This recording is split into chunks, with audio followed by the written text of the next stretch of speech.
Hello అండి, నేను మీ anchor Rajani. మరి ఈరోజు మన కేకే టీవీ సహాయంతోని మనము స్పందన అడుగుదామండి. అంటే స్పందన అంటే ఏదో మంచి ఉద్దేశము, మంచి మనసుతోని ఖుషి పడాల్సిన సమయం అయితే కాదు.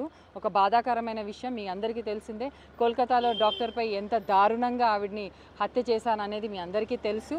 మరి సామాన్య ప్రజలకు కూడా, వాళ్ళు కూడా ఆడవాళ్ళే, వాళ్ళకి ఎంత బాధ అనిపిస్తుందో ఒకసారి అడుగుదాము. అమ్మ, ఎక్కడ ఉంటావు నువ్వు? నేను మలకగిరి ఉంటామ్మా. అవునా, నీకు తెలుసా ఇట్లా కోల్కతాలో డాక్టర్ని చంపిండ్రని? తెలుసమ్మా. మొన్న ఏమనిపించింది నీకు? మాకు బాధ అనిపించిందమ్మా. చేయొచ్చా ఇట్లా మరి? చేయొద్దు, చంపేయలేమని చంపేయద్దు కదా. అంటే ఒకటేసారి హ్యాంగ్ చేసి చంపారా, లేకపోతే ఏం చేయాలి వాళ్ళని? అరెస్ట్ చేసేయాలమ్మా, నేను చంపేసేయాలా? వద్దులే, ఆయన అట్లా ఉంచుడే కరెక్ట్ కాదు. ఎందుకు డాక్టర్లు ఉండాలి కదమ్మా, ఉంటేనే పెడతాం మనం. ఆయన చంపేయాల. చంపేయాలంటే ఎట్లా చంపాలి అది చెప్పండి. ఇక ఎట్లా చంపాలంటే మనము అతన్ని కూడా అట్లనే చంపాలి కదా మేడం. అట్లా